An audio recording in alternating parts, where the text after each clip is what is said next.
بسم الله الرحمن الرحيم. ألف لام را، تلك آيات الكتاب الحكيم. أكان للناس عجبا أن أوحينا إلى رجل منهم أن أنذر الناس وبشر الذين آمنوا أن لهم قدم صدق عند ربهم. قال الكافرون إن هذا لساحر مبين. إن ربكم الله الذي خلق السماوات والأرض في 6 أيام ثم استوى على العرش يدبر الأمر ما من شفيع إلا من بعد إذنه. ذلكم الله ربكم فاعبدوه أفلا تذكرون. إليه مرجعكم جميعا وعد الله حقا إنه يبدأ الخلق ثم يعيده ليجزي الذين آمنوا وعملوا الصالحات بالقسط والذين كفروا لهم شراب من حميم وعذاب أليم بما كانوا يكفرون. هو الذي جعل الشمس ضياء والقمر نورا وقدره منازل لتعلموا عدد السنين والحساب. ما خلق الله ذلك إلا بالحق يفصل الآيات لقوم يعلمون. إن في اختلاف الليل والنهار وما خلق الله في السماوات والأرض لآيات لقوم يتقون. إن الذين لا يرجون لقاءنا ورضوا بالحياة الدنيا واطمأنوا بها والذين هم عن آياتنا غافلون أولئك مأواهم النار بما كانوا يكسبون. إن الذين آمنوا وعملوا الصالحات يهديهم ربهم بإيمانهم تجري من تحتهم الأنهار في جنات النعيم. دعواهم فيها سبحانك اللهم وتحيتهم فيها سلام وآخر دعواهم أن الحمد لله رب العالمين. ولو يعجل الله للناس الشر استعجالهم بالخير لقضي إليهم أجلهم فنذر الذين لا يرجون لقاءنا في طغيانهم يعمهون. وإذا مس الإنسان الضر دعانا لجنبه أو قاعدا أو قائما فلما كشفنا عنه ضره مر كأن لم يدعنا إلى ضر مسه كذلك زين للمسرفين ما كانوا يعملون. ولقد أهلكنا القرون من قبلكم لما ظلموا وجاءتهم رسلهم بالبينات وما كانوا ليؤمنوا كذلك نجزي القوم المجرمين. ثم جعلناكم خلائف في الأرض من بعدهم لننظر كيف تعملون. وإذا تتلى عليهم آياتنا بينات قال الذين لا يرجون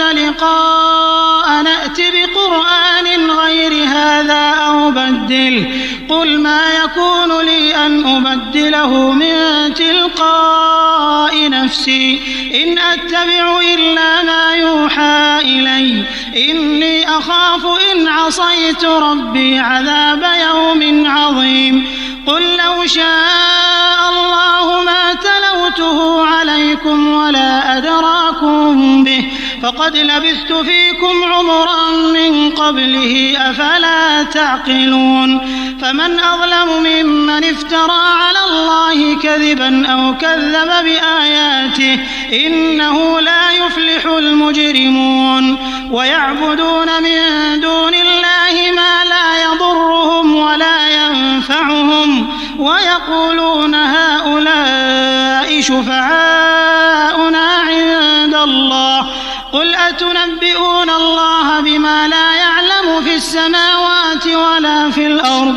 سبحانه وتعالى عما يشركون وما كان الناس إلا أمة واحدة فاختلفوا ولولا كلمة سبقت من ربك لقضي بينهم فيما فيه يختلفون ويقولون لولا أنزل عليه آية من ربه فقل إنما الغيب لله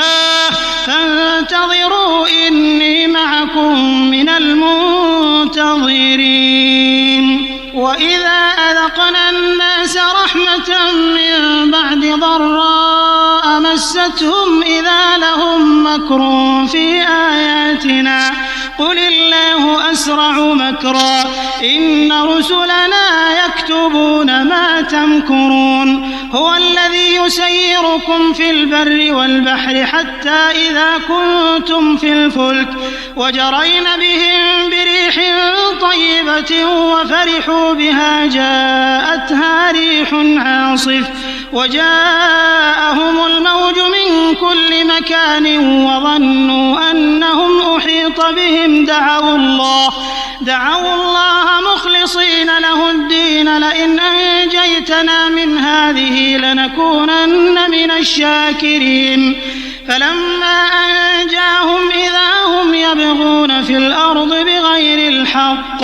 يا أيها الناس إنما بغيكم على أنفسكم متاع الحياة الدنيا ثم إلينا مرجعكم فننبئكم بما كنتم تعملون إنما مثل الحياة الدنيا كماء إن أنزلناه من السماء فاختلط به نبات الأرض مما يأكل الناس والأنعام حتى إذا أخذت الأرض زخرفها وزينت وظن أهلها أنهم قادرون عليها أتاها أمرنا ليلا أو نهارا فجعلناها حصيدا كأن لم تغن بالأمس كذلك نفصل الآيات لقوم يتفكرون والله يدعو إلى دار السلام ويهدي من يشاء إلى صراط مستقيم للذين أحسنوا الحسنى وزيادة ولا يرهق وجوههم قتر ولا ذلة أولئك أصحاب الجنة هم فيها خالدون والذين كسبوا السيئات جزاء سيئة بمثلها وترهقهم ذلة ما لهم من الله من عاصم كأنما أغشيت وجوههم قطعا من الليل مظلما أولئك أصحاب النار هم فيها خالدون ويوم نحشرهم جميعا ثم نقول للذين أشركوا مكانكم أنتم وشركاؤكم فزيلنا بينهم وقال شركاؤهم ما كنتم إيانا تعبدون فكفى بالله شهيدا بيننا وبينكم إن كنا عن عبادتكم لغافلين هنالك تبلو كل نفس ما أسلفت وردوا إلى الله مولاهم الحق وضل عنهم ما كانوا يفترون قل من يرزقكم من السماء والأرض أم من يملك السمع والأبصار ومن يخرج الحي من الميت ويخرج الميت من الحي ومن يدبر الأمر فسيقولون الله فقل أفلا تتقون فذلكم الله ربكم الحق فماذا بعد الحق إلا الضلال فأنى تصرفون كذلك حقت كلمة ربك على الذين فسقوا أنهم لا يؤمنون قل هل من شركائكم من يبدأ الخلق ثم يعيده قل الله يبدأ الخلق ثم يعيده فأنى تؤفكون قل هل من شركائكم من يهدي إلى الحق قل الله يهدي للحق أفمن يهدي إلى الحق أحق أن يتبع أم من لا يهدي إلا أن يهدى فما لكم كيف تحكمون وما يتبع أكثرهم إلا ظنا إن الظن لا يغني من الحق شيئا إن الله عليم بما يفعلون وما كان هذا القرآن أن يفترى من دون الله ولكن تصديق الذي بين يديه وتفصيل الكتاب لا ريب فيه من رب العالمين أم يقولون افتراه قل فأتوا بسورة مثله وادعوا من استطعتم من دون الله إن كنتم صادقين بل كذبوا بما لم يحيطوا بعلمه ولما يأتهم تأويله كذلك كذب الذين من قبلهم فانظر كيف كان عاقبة الظالمين ومنهم من يؤمن به ومنهم من لا يؤمن به وربك أعلم بالمفسدين وإن كذبوك فقل لي عملي ولكم عملكم أنتم بريئون مما أعمل وأنا بريء مما تعملون ومنهم من يستمعون إليك أفأنت تسمع الصم ولو كانوا لا يعقلون ومنهم من ينظر إليك أفأنت تهدي العمي ولو كانوا لا يبصرون إن الله لا يظلم الناس شيئا ولكن الناس أنفسهم يظلمون ويوم يحشرهم كأن لم يلبثوا إلا ساعة من النهار يتعارفون بينهم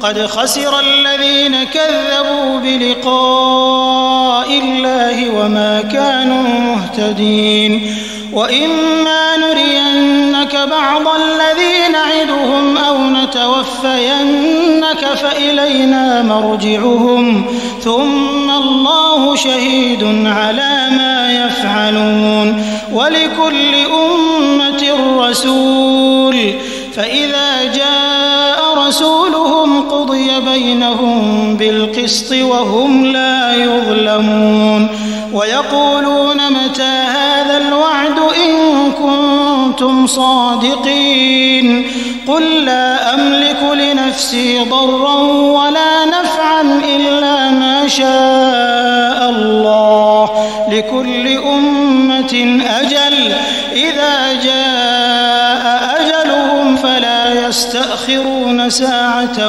ولا يستقدمون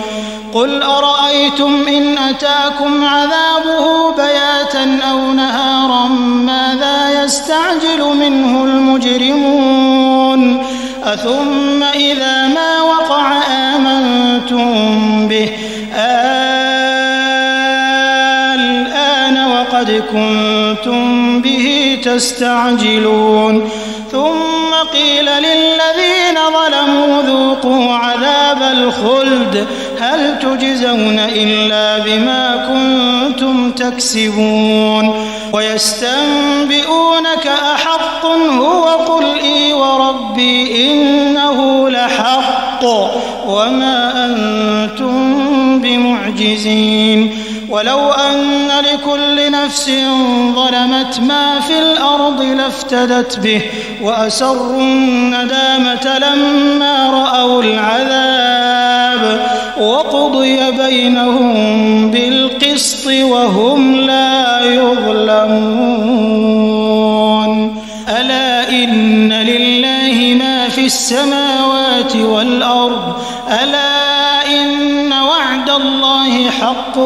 ولكن أكثرهم لا يعلمون هو يحيي ويميت وإليه ترجعون يا أيها الناس قد جاءتكم موعظة من ربكم وشفاء لما في الصدور وهدى ورحمة للمؤمنين قل بفضل الله وبرحمته فبذلك فليفرحوا هو خير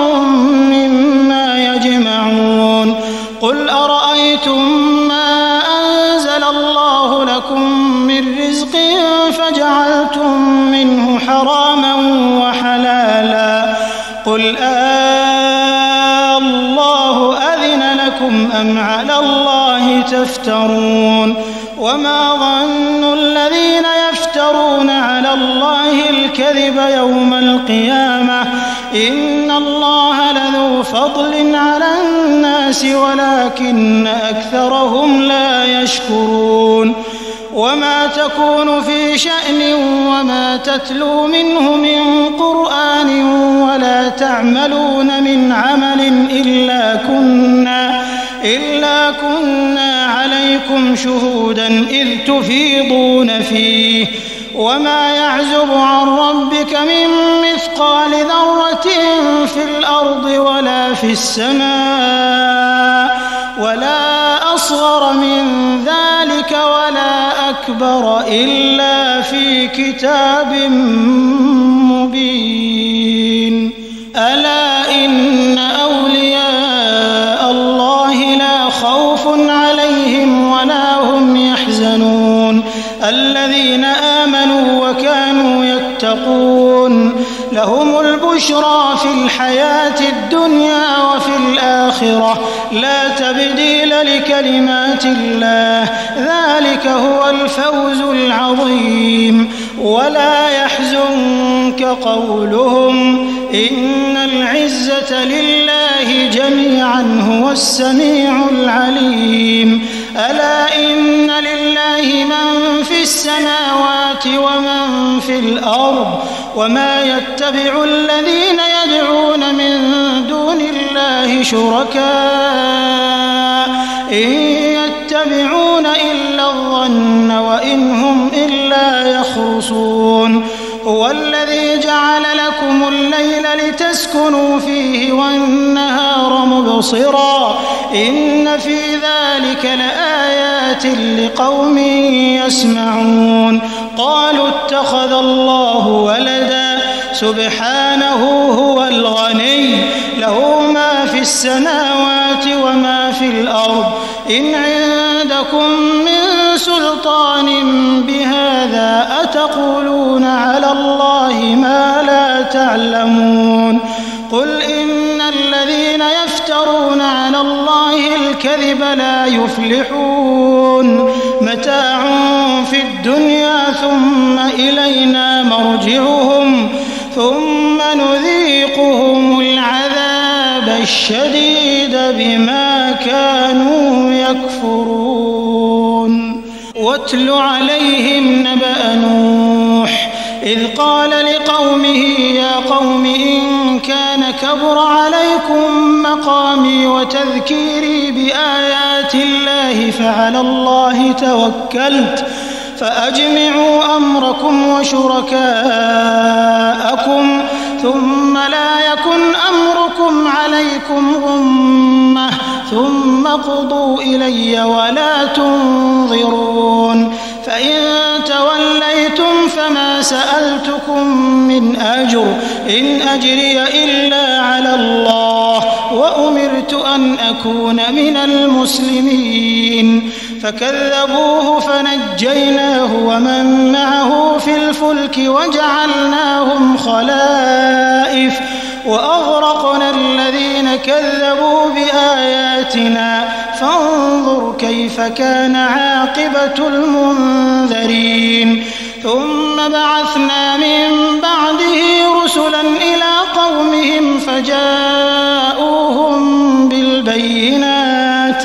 فما كانوا ليؤمنوا بما كذبوا به من قبل كذلك نطبع على قلوب المعتدين ثم بعثنا من بعدهم موسى وهارون إلى فرعون وملئه بآياتنا فاستكبروا وكانوا قوما مجرمين فلما جاءهم الحق من عندنا قالوا إن هذا لسحر مبين قال موسى أتقولون للحق لما جاءكم أسحر هذا ولا يفلح الساحرون قالوا أجئتنا لتلفتنا عما وجدنا عليه آباءنا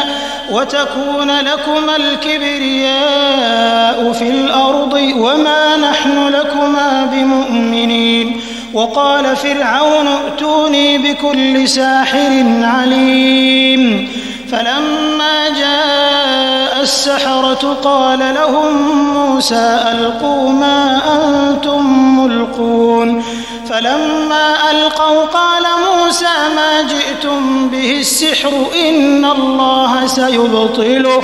إن الله لا يصلح عمل المفسدين ويحق الله الحق بكلماته ولو كره المجرمون فما آمن لموسى إلا ذرية من قومه على خوف من فرعون وملئهم أن يفتنهم وإن فرعون لعال في الأرض وإنه لمن المسرفين وقال موسى يا قوم إن كنتم آمنتم بالله فعليه توكلوا إن كنتم مسلمين فقالوا على الله توكلنا ربنا لا تجعلنا فتنة للقوم الظالمين ونجنا برحمتك من القوم الكافرين وأوحينا إلى موسى وأخيه أن تبوأ لقومكما بمصر بيوتا واجعلوا بيوتكم قبلة وأقيموا الصلاة وبشر المؤمنين وقال موسى ربنا إنك آتيت فرعون وملأه زينة وأموالا في الحياة الدنيا ربنا ليضلوا عن سبيلك ربنا اطمس على أموالهم واشدد على قلوبهم فلا يؤمنوا حتى يروا العذاب الأليم قال قد أجيبت دعوتكما فاستقيما ولا تتبعان سبيل الذين لا يعلمون وجاوزنا ببني إسرائيل البحر فأتبعهم فرعون وجنوده بغيا وعدوا حتى إذا أدركه الغرق قال آمنت أنه لا إله إلا الذي آمنت به بنو إسرائيل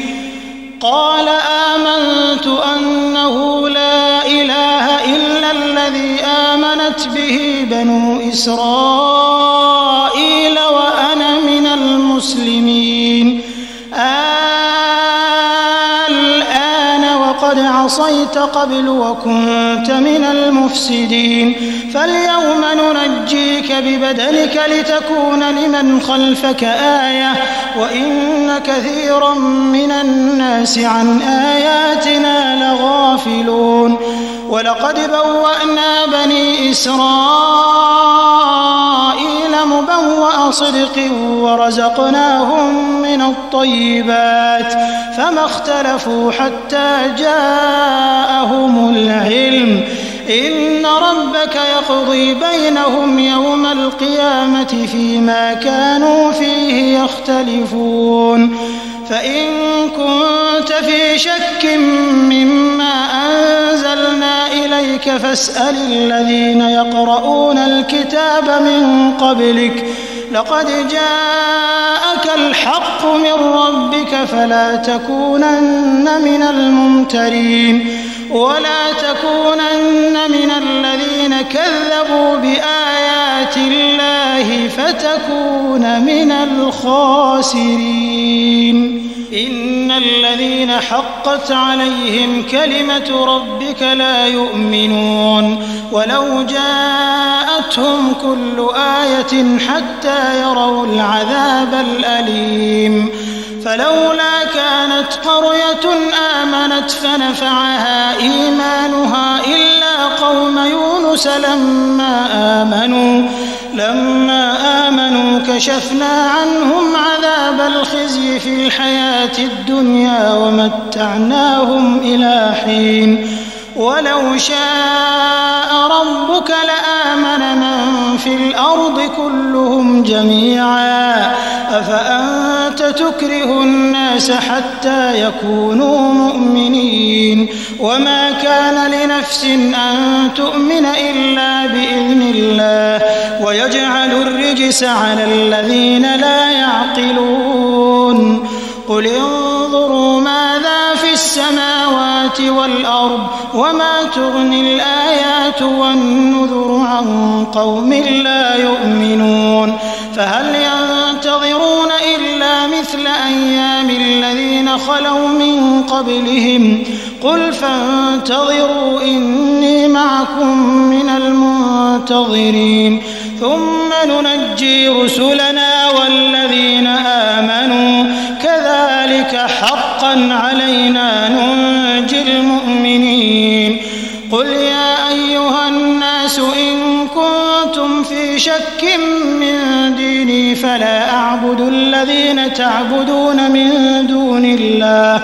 ولكن أعبد الله الذي يتوفاكم وأمرت أن أكون من المؤمنين وأن أقم وجهك للدين حنيفا ولا تكونن من المشركين ولا تدع من دون الله ما لا ينفعك ولا يضرك فإن فعلت فإنك إذا من الظالمين وإن يمسسك الله بضر فلا كاشف له إلا هو وإن يردك بخير فلا راد لفضله يصيب به من يشاء من عباده وهو الغفور الرحيم قل يا أيها الناس قد جاءكم الحق من ربكم فمن اهتدى فإنما يهتدي لنفسه ومن ضل فإنما يضل عليها وما أنا عليكم بوكيل واتبع ما يوحى إليك واصبر حتى يحكم الله وهو خير الحاكمين